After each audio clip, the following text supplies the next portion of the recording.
Afternoon, everybody. This is Laura Maloof Miller. Welcome to the March Wellness webinar. I am a program manager in the QI Wellness Department here at HealthNet. I will be doing the introductory and the ending slides today as we have a guest speaker. And as you know, Kristen Keela, Health Promotion Consultant with HealthNet, is also on the line. She will be monitoring the chat. Just a couple of housekeeping items to review before we begin.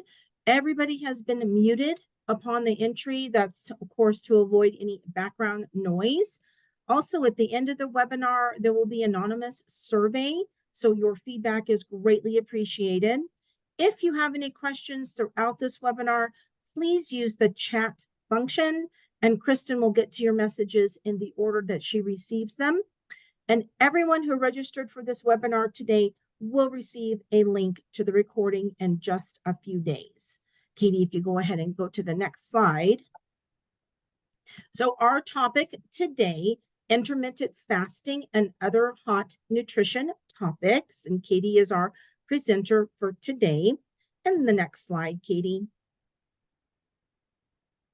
Just please be advised that the information provided in this presentation is intended solely for the general information of the audience.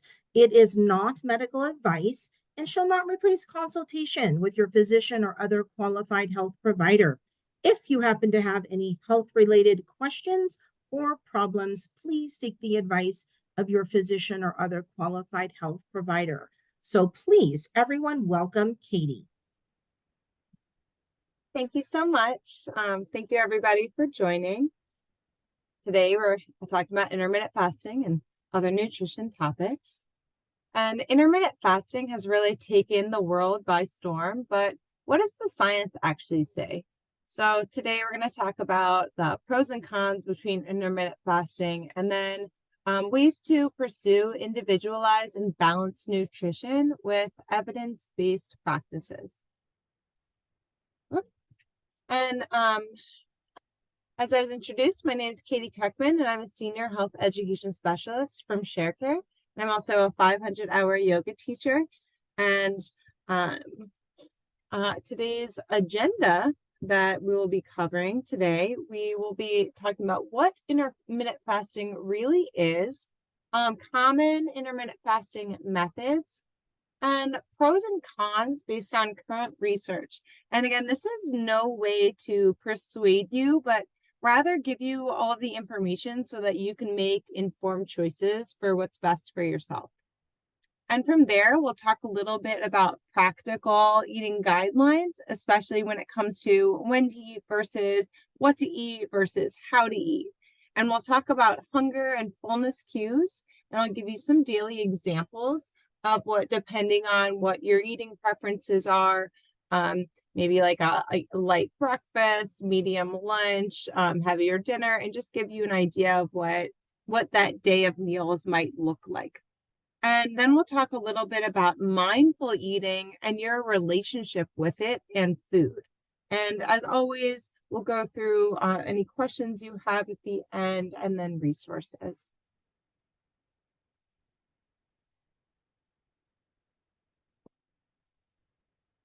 So I'm sure a lot of you have heard of this term, intermittent fasting, and a lot of us have a specific idea of what that might look like and what's portrayed in the media.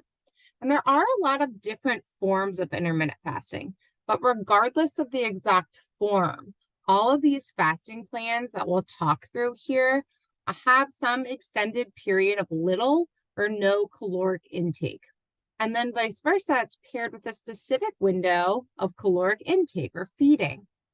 And the window of fasting and window of caloric intake or feeding can come in a lot of different forms, like I said. And one that you might think or have heard of before is an 8-hour window of caloric intake during the day and then fasting. So that just might be one that is the most common. But it's not the only one out there. So on the right, we have the different types of intermittent fasting are the most common. And we have alternate day fasting as one of the forms. An alternate day fasting refers to rotating days of eating and days of fasting. And on fasting days, no foods or beverages with calories are consumed. Calorie-free drinks like water, black coffee, and tea are allowed on those days. And on non-fasting days, you pretty much can eat whatever you want. Although it is recommended that you follow healthful eating guidelines just for, again, your health and well-being. But theoretically, over the course of a week, you would have cut the total number of calories that you typically consume, so that over time, the goal is that you eat fewer calories, and then that will allow you to lose weight if that is your goal. Then we have modified intermittent fasting. And modified fasting involves eating very little amounts of food on fasting days. Some modified fasts restrict intake on fasting days to 20 to 25% of your needed calories. And others advocate limiting your intake on fasting days to only 500 calories. And there's another more common version that's referred to as a 5-2 fast, and that calls for fasting 2 days a week. So people who participate in this fast follow their usual eating patterns on the other 5 days of the week. We then have time-restricted fasting. And time-restricting fasting limits the intake of calories primarily to your waking hours. So the goal is to fast 8 to 12 hours per day, with the bulk of the fast occurring while you're sleeping. And this is the most common form, and this is the easiest pattern for people to follow who don't snack after dinner and who also eat pretty immediately upon rising. And then lastly, we have religious fasting. And researchers are investigating the outcomes of a variety of different fasting regimens for religious or spiritual purposes. However, current research is almost entirely observational. So, for example, you have Ramadan, which involves fasting from sunrise to sunset during the holy month. And the most common method is to eat a large meal after sunset and then a light meal before dawn. So therefore, creating a fasting period of about 12 hours. And then the Church of Jesus Christ of Latter-day Saints observes fast Sundays. And typically the first Sunday of every month they do this. So according to their principles, members skip 2 consecutive meals while they pray for forgiveness from sins and for those less fortunate. So that's at least for my understanding with my research.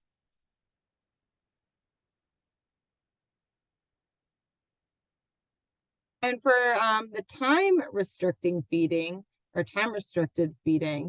so it's monitoring the hours, not the days. And like I said, that's the most popular type, and it's the 16-8 method. So fast for 16 hours and then try to meet all of your calorie needs in an 8-hour window. And one of the most common that people choose is they eat between noon to 8.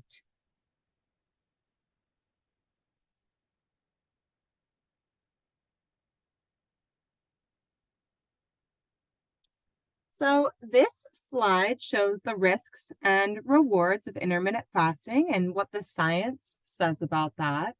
And I'm going to go through this kind of carefully. And again, I'm not trying to persuade anyone with any of the things that I say. And we all have different preferences, and it's very individualized. It's like bio-individuality. What diet or food works for you might be poison or harmful to somebody else. So starting with some of the pros of intermittent fasting. Intermittent fasting might be easier for some dieters, and it might be easier for people to control the window in which they eat, so the time that they eat, rather than try to control exactly what they're eating. So they're less focused on how much they're eating, and what they're eating with, just when. And again, ideally, you're not just eating chips and Oreos during your feeding window. That's where, again, it's recommended that you follow those, dietary guidelines. But, you do have to be less particular about that, again, depending on what your goal is from, choosing this diet. It also might align more easily with personal dietary preferences. So, for instance, if you're somebody that tends to skip breakfast anyways, if you're trying to limit that late night snack or meal, then yeah, maybe not eating until a certain time in the day will work for you. The research also has shown that there are some benefits to blood sugar regulation and decrease in inflammatory markers in animal models. And I do specifically want to point that out, the animal models, because for the most part, the blood sugar regulation and inflammatory marker research that's been done to date has been in mice and rats. So the same thing has not currently been shown in human models. They are still doing more research on that. So I do just want to add that disclaimer. When it comes to the cons of intermittent fasting, again, they're very individualized. This is nothing prescriptive, but sometimes this can be relatively unsustainable. So it can be hard to get all of your nutrients in. Let's say if we're doing the most common type and eating from the noon to 8 window, it can be hard to sustain that for a variety of different reasons, and being able to get all that you need, having social events, which is, the last one on there, limitations. So, there's just, things in life come up, and it might just be hard to stick to that really specific window with all of the things that you have going on. If you are trying to do it for a long period of time, it can also be more draining versus if you are, if maybe your goal is weight loss and your intention is to do it for a short period of time, you might be more successful with that. Unfortunately, the research has shown that about 95% of intermittent fasters, as well as other restrictive dieters, return to their old habits and eating patterns. That said, if you are, doing it for weight loss, and again, depending on your dietary preferences and the other variables, you might very well might be that 5% that it works, and that's great. And with the nutritional deficiencies, the majority of research does show that most people do have a harder time getting a complete nutrition profile within that sort of smaller window of just trying to get kind of cram everything in.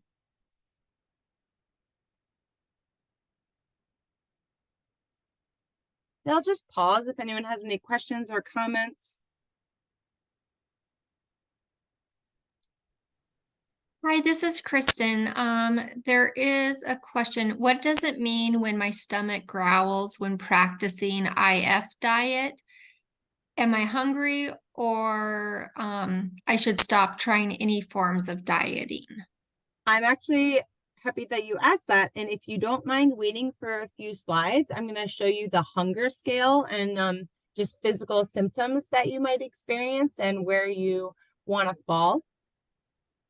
Okay, great. And last question for now so that we can proceed. Can you start the 8-hour window in the morning one day and then maybe start the 8-hour window in the evening another day and go back and forth? Yeah, that would just shift how long you're fasting for. So I do think whatever you choose, and again, it's a personal preference, and play around with it and see what you're like. You absolutely can do that, because that can be like a mixture of like the alternate days, alternate and time restrictive. So I'm a big believer in like your, intuitive eating, and we'll talk more about that, and listening to your body. And so if that works best for you, you can absolutely do that. I do think in order to get the most benefits, it would probably be the most helpful to stay consistent with whatever you're doing. Okay, And again, perfect. it's depending on what your goals are. And I do think a goal for me at least is just to also feel my best and to feel energized. And obviously health, aesthetics, depending on what it is that you're trying to attain. But overall, which we'll talk more about when we talk about, mindful eating, intuitive eating. The goal is like if I diet just because, maybe people who are eating very clean, and not eating any processed food, but if they're completely miserable, like that's still not the healthiest for them, if that makes sense. Because it's like, mind, body, soul, like all of the, you want to be balanced and be able to live a happy life, which kind of, finishing the con list. When we talk about, when it comes to intermittent fasting, depending on the individual, you also might have a little bit more gastrointestinal distress because you're trying to eat a lot of food within those 8 hours. And then you might not be able to let your food completely digest before your next meal. So depending on how you do, but that could be a cause. So also that might be something you experience if your windows are too close together or, not evenly spaced, and just might be something to be mindful of. Also have like the dysregulated hunger and fullness cues and a con. So hunger and fullness are just normal biological cues that, and this, is related to you asking about your stomach growling. Just that your body needs nourishment, and also telling you when you've had enough, just like breathing oxygen. Just nourishing your body is vital to the human life. So those are just, and chronic dieters might ignore those cues. So if they're just regularly, their stomach's growling all the time, so they're not listening to their body. And when we ignore cues that our bodies are telling us for too long, it can often lead to results like feeling like hangry, ravenous, and just out of control. And this urgent and intense drive to eat often leads us to overeating. So if every time you're waiting to eat till you feel lightheaded and shaky or your stomach's growling, then you often might be binge eating, and then you kind of, might participate in those cycles. So when it comes to hunger cues with intermittent fasting, again, you're not necessarily listening to your body and intuitively eating or listening to your hunger and fullness cues. You're eating because it's your designated time to eat. And then you may be consuming more than you normally would at a specific time so that you can just get it in within your feeding window. And when it comes to your relationship with food, if you have more of a restrictive mentality, you want to be cautious about how you feel about the foods or your food rules that you're setting for yourself, or how often you're thinking about food, or is there stress associated? And is there more stress than joy that when you're thinking about food or you're dieting? So if that's the case, you might want to reevaluate if this diet is best for you. And again, if it works for you and you feel like you're, more on the joy side of the spectrum than the stress, awesome. And we will discuss your relationship with food in more detail a little bit later.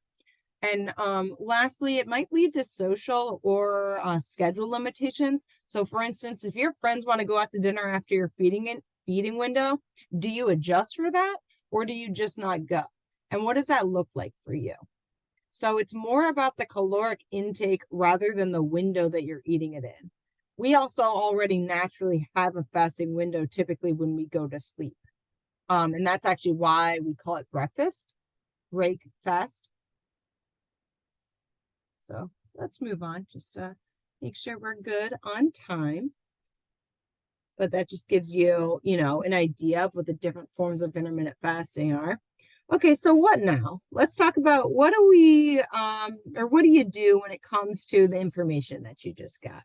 And I want you to consider a few things when you're considering what diet plan is best for you. A when versus how, or when versus what versus how. You can control one or all of these elements. And oftentimes when you're controlling one element, you're also controlling another one as well. And the current body of research does suggest that what we are eating and how we are eating it affects our overall health more than the exact time that we're eating it. So that also responds to our friend who asked about the timing or the windows. So again, do what works for you individually, but that's also just based on just the general population. And studies have found that participants who underwent intermittent fasting did not have the same beneficial anti-inflammatory response seen in other forms of weight loss. A study showed that there was some level of improved insulin sensitivity, but it was not a clinically significant level. And the health benefit claims around intermittent fasting and with recent research were mostly based on the animal models. So overall, calorie and nutrient intake is more important in regards to weight management than time restrictive eating. Timing is important, but not necessarily the exact time on the clock. So pay attention to your hunger and fullness cues by intuitively and mindfully eating, which we will talk about in the next few slides. But again, like I said, if it kind of works with your schedule and your lifestyle and your dietary preferences, and you are part of that, percentage that it works for, absolutely. I'm a big believer in doing what works best for you and your body.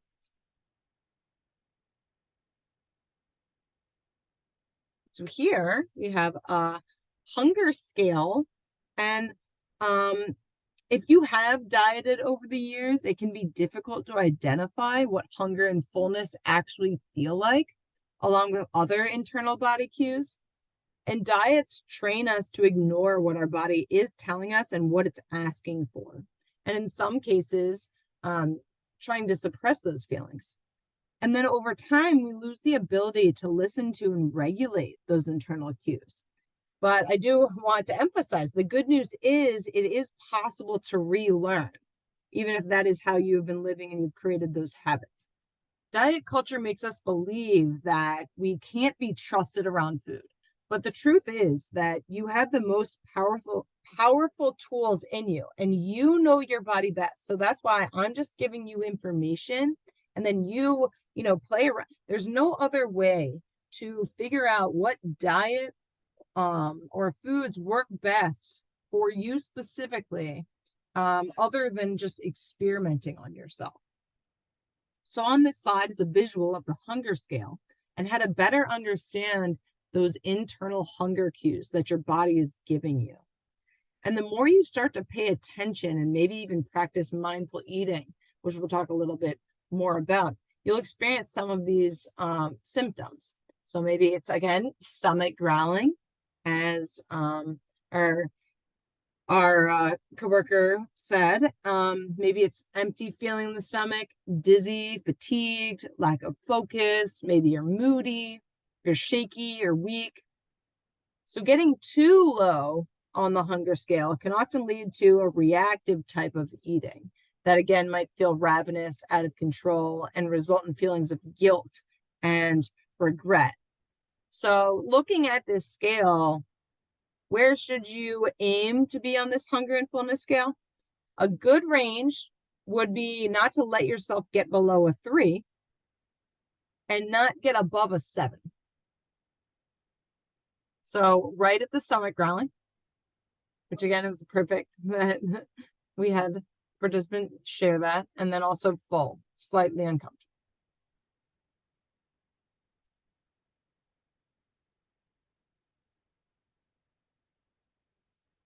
So I'm sure some of you have seen this before on My Plate. And My Plate is a visual aid to make healthy and reminder to make healthy choices from each of these 5 groups. And if you do want to learn more, myplate.gov offers tips and resources that will support your healthy dietary patterns. And the benefits of eating healthy do add up over time. And I'm a big believer in making small, sustainable changes. So you don't have to, if you have a lot of things you want to clean up in your diet, you don't have to do everything overnight. Maybe it's that every week you make one small goal. And maybe it's the first week, it's that you're just going to drink more water. And then that'll affect, again, with your hunger cues. Oftentimes our bodies tell us that we are hungry when we're really just thirsty or dehydrated.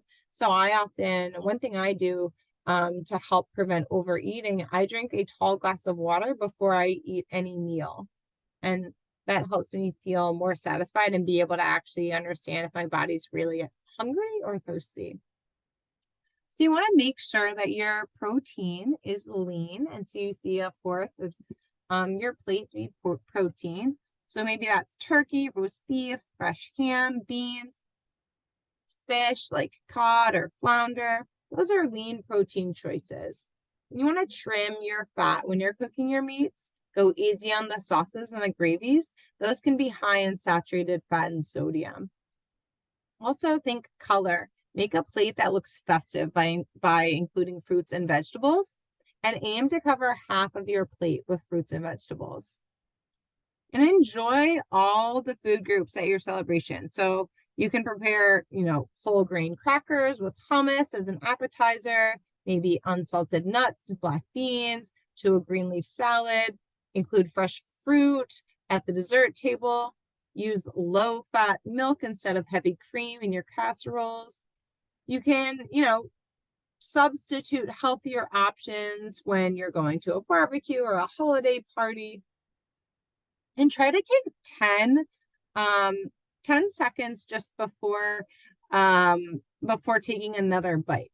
So it takes a few minutes for your stomach it actually takes 20 minutes for your brain to send signals to your body to let it know it's full. So that's why eating slowly and mindfully, which we'll talk more about, will be helpful when you're eating, to listen to, again, your fullness cues, and because oftentimes when we're like distracted and mindlessly eating, we're not paying attention to how our body's feeling, and we're quickly eating. And then that's where you'll get, over the 7 on the hunger scale, where you're like, wow, I feel uncomfortably full.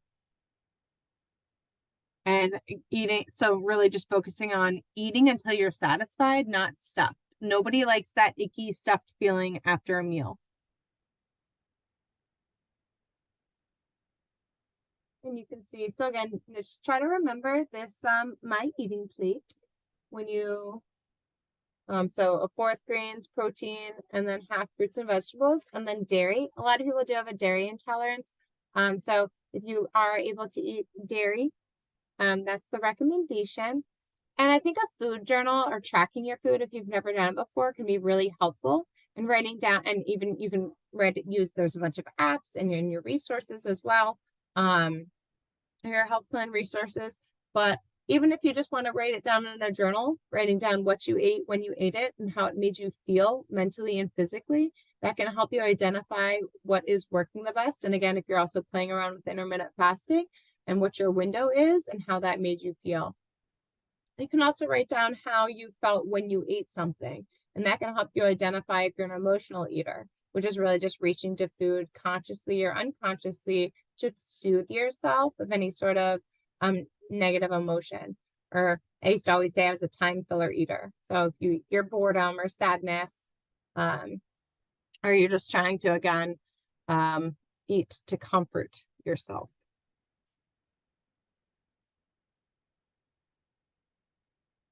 So here is, and like I said, food is very individualized. So experiment to find out what works best for you.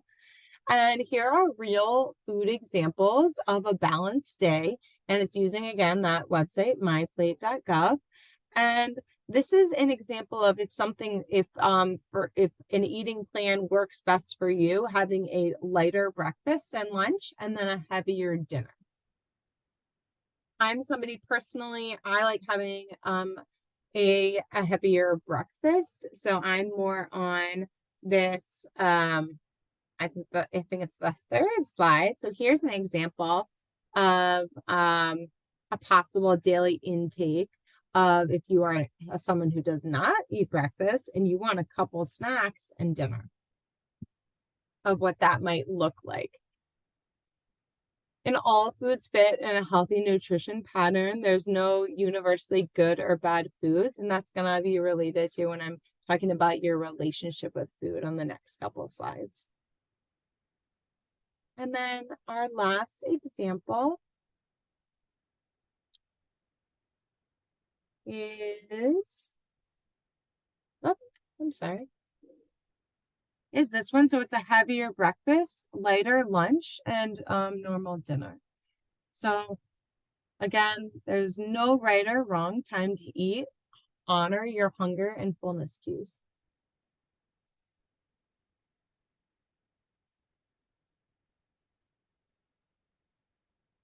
So as I mentioned earlier in the presentation, if someone is eating a really, quote unquote, clean diet, what they feel is really healthy, no processed foods, but they're just feeling miserable, and it's just too restrictive and hard to stick to, that plan is not an overall healthy plan for them.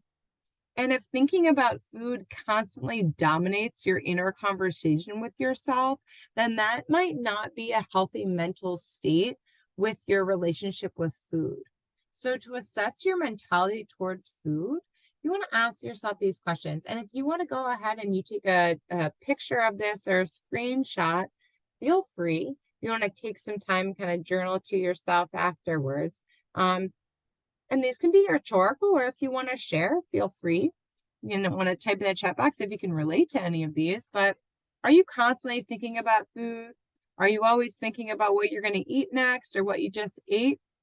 And how do you feel when you think about food? Does thinking about food bring you stress, anxiety, peace, distraction, and or joy? What do you do, or why do you eat the foods that you do? Like, what's your motivation behind that? To look or feel a certain way? Convenience? Is it budget? Is it how you're feeling? And how do you feel about certain food groups? So like carbs, sweets, fats. Do you label certain foods as good or bad? And how do you feel about yourself when you eat something that you deem bad? Like, do you feel like you need to punish yourself? Are you fully present when you're eating food, or are you often distracted? Do you tend to eat mindfully or mindlessly? And lastly, do you feel like you have food freedom?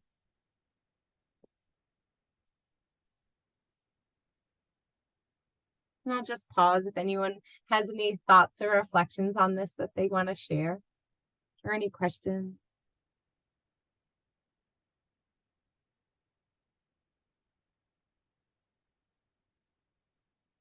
Food freedom really just not being, I guess, feeling you're a prisoner to your food rules. And not like, oh, this is bad, this is good, I ate a bad food, I have to punish myself, I need to work out, or I have to eat a salad. And like, again, the guilt, and that's kind of where, the questions that I was asking, what are your feelings around your food, or what you just ate, or what you're gonna eat? Do you have more, like, are you constantly thinking about it? Are you stressed about it? Or are you like, I had a piece of chocolate, or I ate a muffin, and I wanted the muffin, I ate it, I didn't think about it again, and I was at peace with it.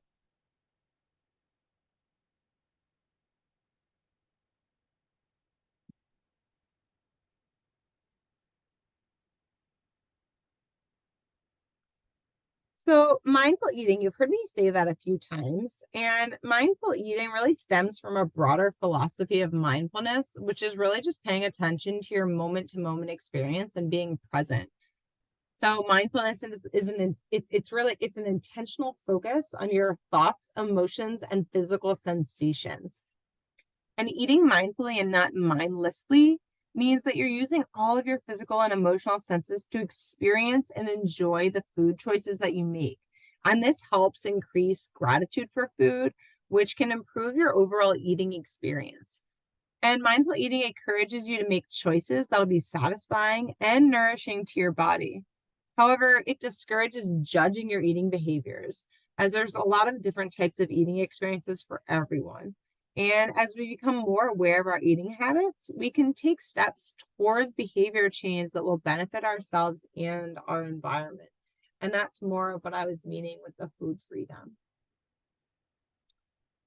So mindful eating allows you to decrease those distractions. So you're not, again, multitasking or mindlessly eating.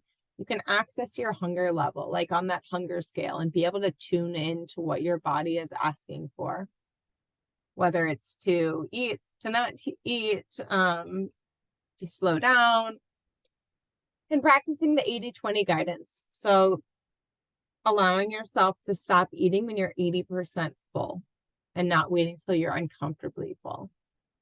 And eliminating the scarcity complex. So that's, again, when I was mentioning in related to the food freedom. So when you restrict foods that you believe are bad or off limits, it triggers your scarcity mentality. And then you wind up focusing on those foods that you feel like you can't have. It's like the whole don't press the red button.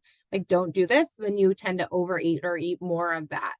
And the scarcity mindset creates that desire to hoard those foods. It also allows you to make room for leftovers, indulge mindfully and plan for treats, eliminate guilt, and practice portions wisely instead of, again, mindlessly eating and just shoveling food into your mouth, not being aware of how much you're consuming. And also allows you to shop mindfully when you plan out your meals. Maybe you cook your food and just are grateful and appreciative of the food experience using all of your senses. And mindful eating is an approach to eating that can complement any eating pattern. So also, if you're intermittent fasting, you can also mindfully eat during your window.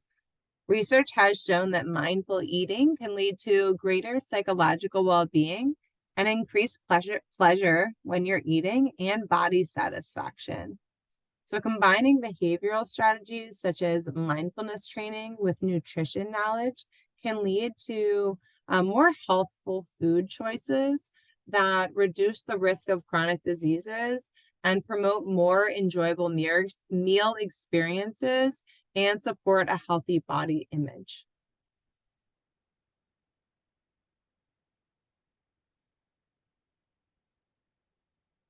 So on the slide it says the definition of healthy eating. So healthy eating involves flexible planning that propels us to feel physically, mentally, and emotionally healthy with balance and joy without guilt or over-reliance on food for non-nutritive benefits. So when we're talking about healthy eating, there's no one-size-fits-all approach to healthy eating and weight management. And there's many different factors to consider when you're choosing a diet plan or a food that works for you. So you have to think about your schedule and when you can eat, when you work out, things like that. What foods do you like or not like? Do you enjoy cooking? Are you able to meal prep or cook at home? What's your allotted food budget? What financial investment are you interested in making? What are your family schedules and dietary needs? Do you eat together? Again, things like that. So healthy eating is comprised of flexible plans. So multiple plans that can ebb and flow. Again, no one size fits all. Cultural and personal preferences, as well as restraints like allergies or resource limitations, should be considered in order to make plans that help us feel our best. And plans can change day by day, as we all know. General themes might remain, but flexibility is key to maintaining a healthy lifestyle and not just eat one healthy meal. We have multi-dimensional health. So the food that we eat and how we think about the food can have massive impacts on our overall health. Like I said, if someone's eating the cleanest diet but feels miserable, that plan is not an overall healthy plan. If thinking about food constantly dominate that inner dialogue, then that might not be a healthy mental state and a healthy relationship with food. Emotional eating can be a huge barrier in our journey to pursuing healthy eating. And balanced and joyful without guilt or over reliance on food for non-nutritive benefits. So food has cultural, social, and emotional elements on top of its nutrition properties. So it's important to recognize why you're eating a certain food and not just what you're eating. Are you eating a bowl of ice cream because you've been looking forward to a special treat at your favorite ice cream shop? Or are you eating because you were bored or you had a rough day and you just don't want to think about anything and kind of want to disassociate? In the first instance, you're more likely to be mindfully enjoying a treat, which is an important part of a healthy nutrition pattern. While in the second instance, it might be an over reliance on food for comfort or distraction than actually enjoying that food. Conversely, are you eating that salad because your body's really craving some fresh, crisp vegetables? Or are you eating that salad to punish yourself from eating too many cookies? Or are there elements of both? The salad can be eaten in a healthy context or a less healthy context, depending on what your mindset is going into it. I'll pause. Does anyone want to share their definition of healthy eating or maybe what healthy eating means to you now that we've talked about it a little bit? Emotional eat, someone just said, I see the last comment. Do you have any recommendations for how to manage emotional eating? I think, first of all, identifying it is important and be able, that's where the mindfully eating helps with emotional eating, because if you slow down and if, like I said, journaling or tracking and writing down how you feel when you're reaching for something, you can then say, okay, I just got off a stressful call with my boss, and so I want this cookie. Trying to replace that, to pause, breathe, try to replace that, trying to soothe yourself with that cookie, for example, with calling a friend, doing a breathing exercise, going for a walk, a healthier alternative.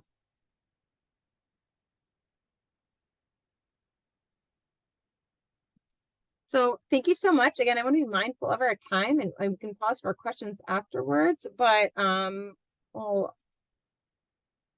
go into the resources that we have available for you. Yeah, thank you, Katie. That was a fabulous presentation. For those folks who have joined our webinar every month, at the end here, we cover some of our slides for our HealthNet members, items that help them keep on track. So our members can find our wellness programs and lots of different resources, including healthy eating, by logging into your HealthNet account. And just as a reminder, the health risk assessment that we offer is called the Real Age test. And so make sure to check that, to take that, and to check out our wellness center programs. Next slide, Katie. So the health risk assessment, it's called the Real Age test. So this is going to give you a snapshot of your health status in different key areas. Nutrition is definitely an area. Exercise, emotional health, including financial well-being. Takes about 20 minutes to complete, and it's really kind of a jumping off or starting point for healthy habits. And so your results may actually include some recommendations as well. Next slide, Katie. And then health coaching. Sometimes it's difficult to change health habits, can be a bit of a challenge. So don't do it alone. The health coaching opportunity for our members is a great way to get some support when you're trying to make small lifestyle improvements. This includes managing stress. This includes eating healthier, quitting smoking, and much more. Next slide, Katie. Craving to Quit. This is HealthNet's tobacco cessation program. It is designed to help users who are ready to quit to permanently break their addiction to tobacco products, including vaping as well. Next slide. Our Eat Right Now program. This is for our members. It has to do with healthy eating habits rather than dieting. So this program will cover triggers, cravings, healthy habits, and emotional eating as well. Next slide, Katie. And we know that life is stressful. So unwinding, this is a program that helps to de-stress, help you to stay in the moment. It has useful tools, it has videos, modules, helps you to build resilience and decrease chronic stress. As you can see, it's open to both HealthNet and non-HealthNet members with different URLs. Next slide, Katie. And the discounts. So our members, please take advantage of things like Weight Watchers for our weight management program. We also offer chiropractic and acupuncture services.